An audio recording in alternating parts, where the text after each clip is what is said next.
السلام علیکم دوستو، ویڈیو کو دیکھنے سے پہلے ہمارے اس چینل کو سبسکرائب کر لیں اور نیچے موجود بیل آئیکن کو بھی ضرور کلک کر لیں تاکہ ہماری ویڈیوز آپ کے پاس بر وقت پہنچتی رہیں۔ اب مارتھا کے پاس اس کے سوا کوئی چارہ نہیں تھا کہ وہ مارسی کو اصل حقیقت سے آگاہ کر دیتی۔ مارسی بھی آخر زمانہ شناس مارتھا کی بیٹی تھی۔ اس نے ترپ کی چال چلی اور اپنی ماں سے اصل حقیقت اگلوا لی۔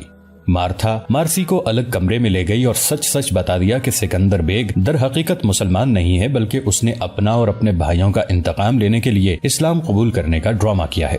مارتھا کی بات سن کر مارسی کی آنکھیں پھٹی کی پھٹی رہ گئیں۔ اس کے دل کی دھڑکن تیز ہو گئی اور اسے یکلخت یہ احساس ہوا کہ وہ ایک بہت بڑے راز سے واقف ہو گئی ہے۔ اس نے سنسنی زدہ لہجے میں ماں کو مزید کریدنے کی کوشش کرتے ہوئے پوچھا، ماں آج مجھے سچ سچ یہ بھی بتا دو کہ یہ شخص ابو جعفر فی الحقیقت کون ہے، کیونکہ یہ شخص اوپر سے جو کچھ نظر آتا ہے حقیقت میں وہ نہیں ہے۔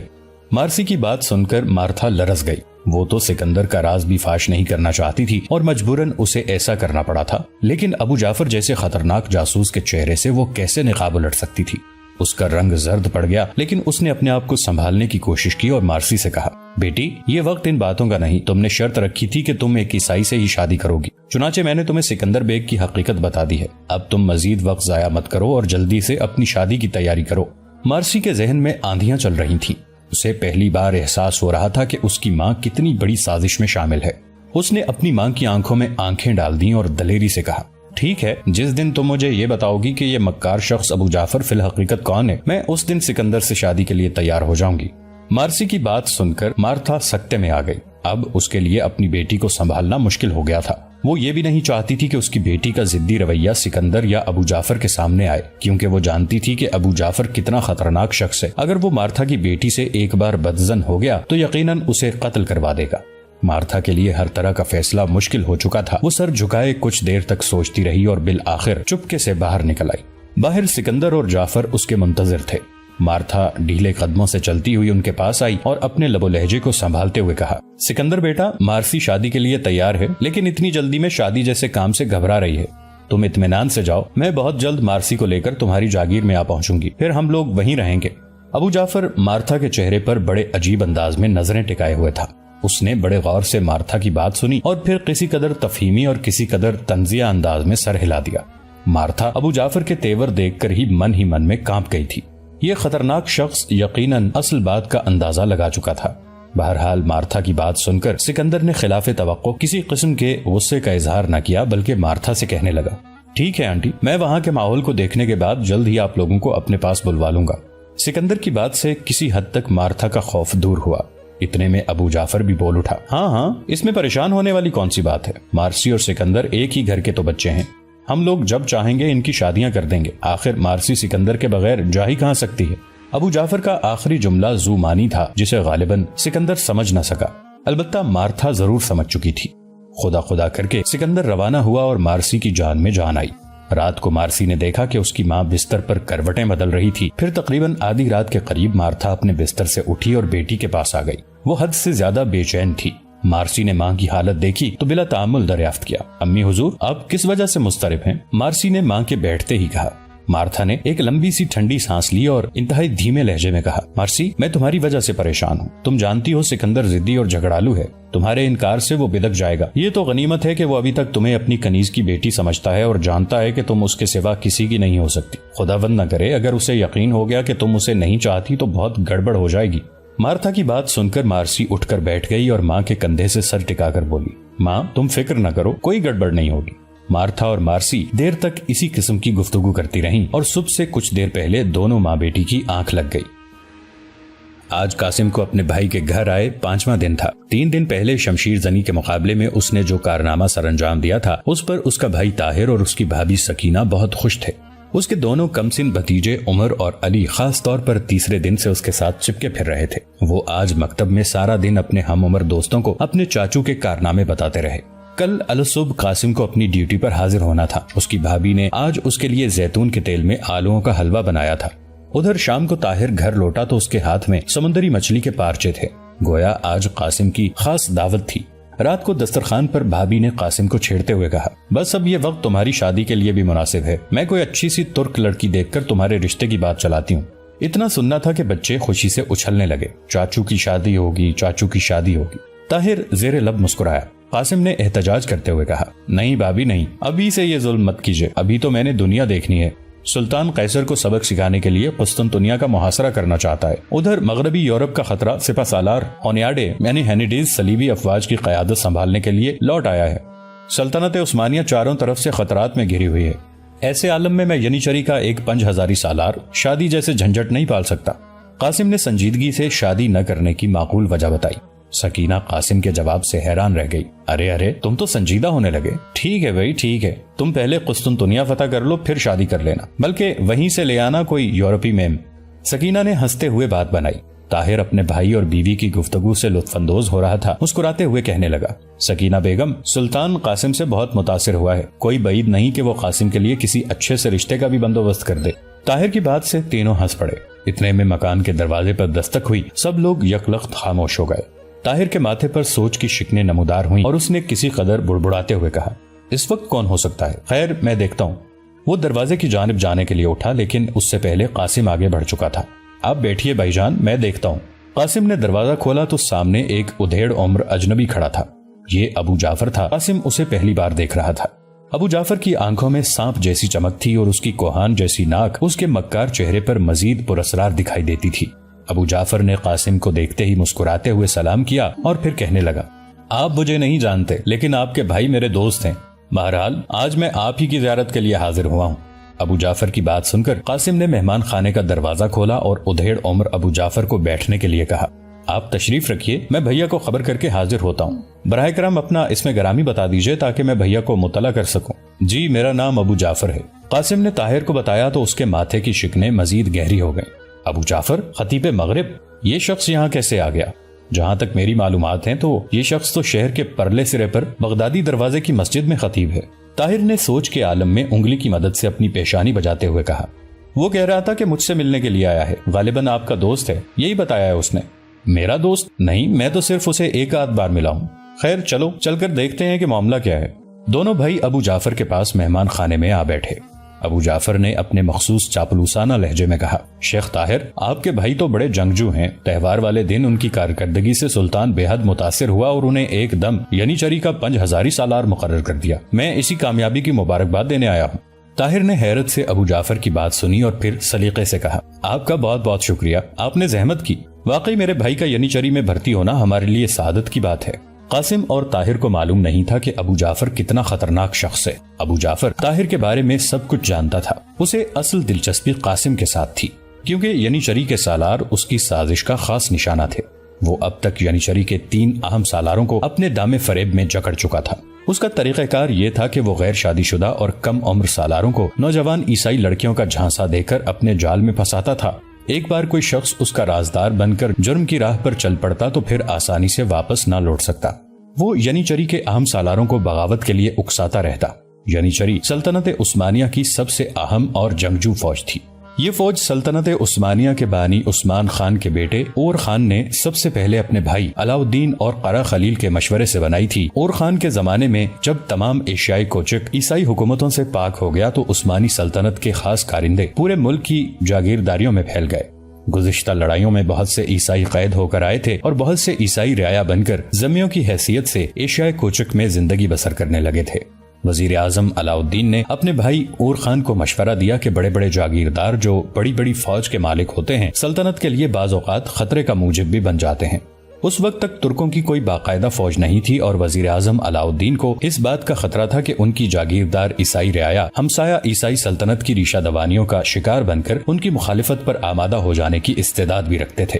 اس لیے اس نے مناسب سمجھا کہ عیسائی قیدیوں اور عیسائی رعایا میں سے نوجوان اور نو عمر لڑکوں کو لے کر سلطنت خود ان کی پرورش اور تربیت کی ذمہ دار بنے اور اس طرح انہیں اسلامی تعلیم دے کر اور مسلمان بنا کر ان کی ایک فوج بنائی جائے۔ یہ فوج خاص شاہی فوج سمجھی جائے گی۔ ان لوگوں سے بغاوت کی توقع نہیں ہوگی اور ان نو مسلم نوجوانوں کے عزیز و اقارب بھی سلطنت کی مخالفت نہیں کریں گے۔ اس کے برعکس ان کو مسلمان ہونے کی ترغیب ملے گی۔ چنانچہ اس تجویز پر عمل درآمد کیا گیا۔ پہلے سال 1000 عیسائی لڑکوں کو منتخب کر کے انہیں فوجی تربیت دی گئی۔ دوسرے سال 1000 لڑکے اور چنے گئے۔ شروع میں جب 2000 نوجوان تربیت سے فارغ ہو کر سلطان کے باڈی گارڈ قرار دیے گئے تو سلطان ان کو لے کر ایک بزرگ صوفی حاجی بختاش کی خدمت میں حاضر ہوا اور ان سے دعا کی درخواست کی۔ اس باخدا بزرگ نے ایک نوجوان کے شانے پر ہاتھ رکھ کر اس فوج کے لیے دعائیہ کلمات کہے اور اسے ینیچری فوج کہہ کر پکارا۔ قاسم بن حشام پہلا شخص تھا جو عیسائی نہیں تھا اور پھر بھی اسے ینیچری میں شامل کیا گیا تھا۔ عیسائی نوجوان اسلام قبول کرنے کے بعد سلطان کی نگرانی میں فن حرب کی اعلیٰ تعلیم حاصل کرتے۔ ان کی فوجی تربیت میں حد درجہ سختی برتی جاتی۔ یہی وجہ تھی کہ وہ ہر قسم کی تکلیف کو آسانی سے برداشت کر لیتے تھے۔ اپنے والدین، وطن اور مذہب چھوٹنے کے بعد ان کی تمام امیدیں سلطان کے ساتھ وابستہ ہو جاتی اور اسی لیے اسلام کی حمایت ان کی زندگی کا نصب العین بن جاتی۔ سلطان ان پر بھرپور اعتماد کرتا تھا۔ یہ فوج جس طرح شان و شوکت کے ساتھ رہتی اور جس طرح سلطان کی منظور نظر تھی، اس کو دیکھ دیکھ کر عیسائیوں کو خود ہی خواہش پیدا ہوتی کہ وہ اپنے بیٹوں کو سلطانی تربیت گاہ میں داخل کرا دیں۔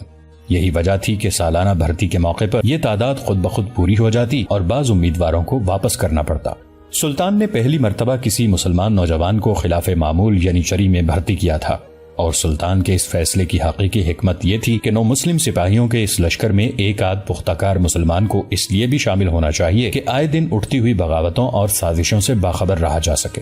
ابو جعفر نے ینیچری کے بعض سالاروں کو ان کے سابقہ مذہب عیسائیت پر لوٹانے میں کامیابی حاصل کر لی تھی۔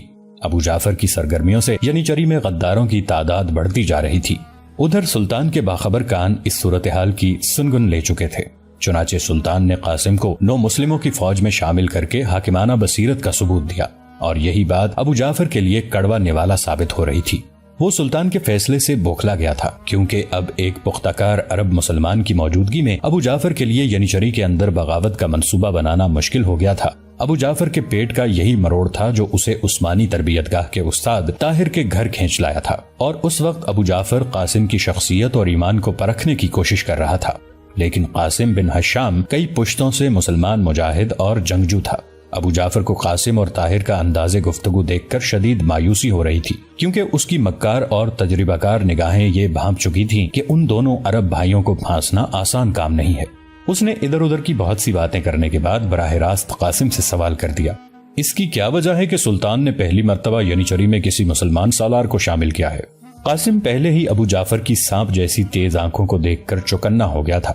اب اس نے یہ سوال کیا تو قاسم کو عجیب سا لگا، لیکن اس سے پہلے کہ قاسم بولتا طاہر بول پڑا، سنا ہے کہ ینیچری میں کوئی بغاوت پروان چڑھ رہی ہے، غالباً سلطان نے اسی کی حقیقت جاننے کے لیے میرے بھائی پر اعتماد کیا ہے۔ طاہر کی بات سن کر ابو جعفر کا دل دھک سے رہ گیا۔ ینیچری میں پروان چڑھنے والی بغاوت کا سرغنہ وہ خود تھا۔ طاہر بن حشام کی بات نے مہمان خانے کی فضا میں سنسنی بھر دی تھی۔ ابو جعفر سراسیما ہو گیا، کیونکہ قاسم کی نظریں بدستور ابو جعفر کے چہرے پر تھیں۔ ابو جعفر نے ان ذہین عرب بھائیوں میں مزید رکنا مناسب نہ سمجھا اور جلدی سے اجازت لے کر وہاں سے اٹھ گیا۔ اگلے دن قاسم اپنی نئی وردی پہن کر اور اپنے من پسند گھوڑے پر سوار ہو کر ینیچری کے صدر مقام کی جانب چل پڑا۔ یہاں اس کی ملاقات سب سے پہلے آغا حسن کے ساتھ ہوئی۔ یہ وہی نوجوان تھا جس نے تہوار والے روز سکندر بیگ سے شکست کھائی تھی۔ قاسم کو اس نوجوان کے چہرے پر عجیب سادگی اور خلوص دکھائی دیا۔ قاسم نے بہت جلد یہ اندازہ لگا لیا کہ اس نوجوان کے ساتھ اس کی دوستی ہونے والی ہے۔ آغا حسن قاسم سے عمر میں بڑا تھا اور ینیچری کا تجربہ کار سالار تھا۔ آغا حسن قاسم کو ینیچری کے احاطے میں داخل ہوتا دیکھ کر ٹھٹک گیا تھا۔ اسے تہوار والے روز سے ہی قاسم بہت پسند آیا تھا۔ اس نے قاسم کو دیکھا اور دوڑتا ہوا اس کے پاس جا پہنچا۔ قاسم بھی فوراً گھوڑے سے نیچے اتر آیا۔ ینیچری کے دونوں سالار آپس میں بغلگیر ہوئے اور باتیں کرتے ہوئے صدر دفتر کی طرف بڑھنے لگے۔ آغا حسن نے چلتے چلتے کہا، میں آپ کے بڑے بھائی طاہر بن حشام کو جانتا ہوں، وہ تربیت گاہ میں شمشیر زنی کی کلاس لیتے ہیں۔ میں کبھی کبھار اپنے شوق سے ان کا فن دیکھنے جاتا ہوں۔ اچھا ہوا سب سے پہلے آپ کے ساتھ میری ملاقات ہو گئی۔ اس دن آپ نے بڑے ماہرانہ وار کیے تھے۔ آپ کی شمشیر نہ ٹوٹی ہوتی تو آپ یقیناً سکندر بیگ کو تھکا کر شکست دینے کی صلاحیت رکھتے تھے۔ آغا حسن قاسم کی ماہرانہ رائے سن کر حیران رہ گیا۔ یہ حقیقت تھی کہ اس کی تلوار دھوکہ دے گئی تھی، ورنہ وہ ابھی کئی گھنٹے تک لڑنے کی ہمت رکھتا تھا۔ قاسم دن بھر آغا حسن کے ساتھ رہا۔ اسے اس کی کمان میں کام کرنے والے 1000 5 صدی 1 صدی اور 10 سپاہیوں کے سالاروں سے ملوایا گیا۔ ینیچری کی تمام فوج ایک بہت بڑی کالونی میں مقیم تھی۔ یہ سب لوگ اپنا گھر بار، وطن اور مذہب چھوڑ چکے تھے اور اس وقت اسلام کی سربلندی کی خاطر اپنی جانوں کا سودا کیے ہوئے تھے۔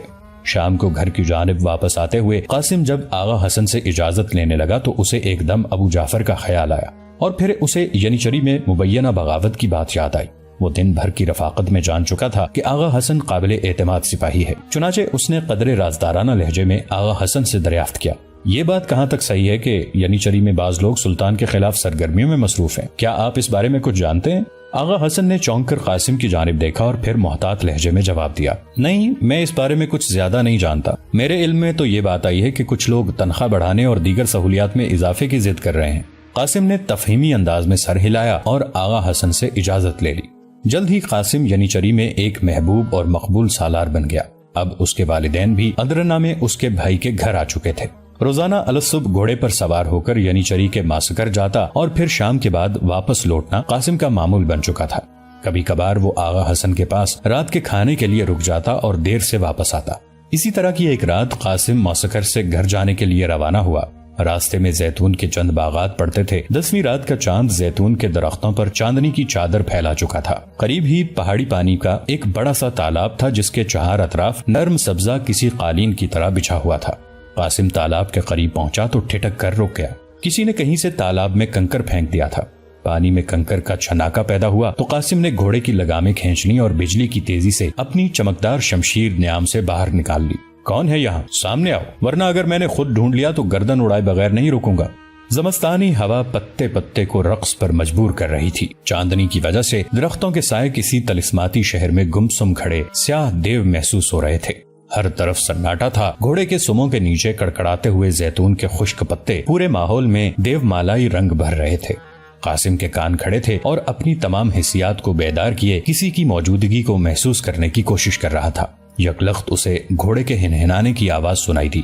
یہ آواز انار کے چھوٹے درختوں کے عقب سے آ رہی تھی۔ قاسم نے تلوار کے دستے پر گرفت مضبوط کی اور گھوڑے کو اس جانب موڑ لیا۔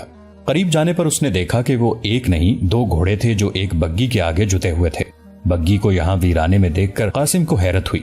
اس قسم کے رتھ یہاں ادرنہ میں طبقہ اشرافیہ کی خواتین استعمال کرتی تھیں۔ قاسم کا ماتھا ٹھنکا۔ اس نے سوچا ضرور کوئی ایسی ویسی بات ہے۔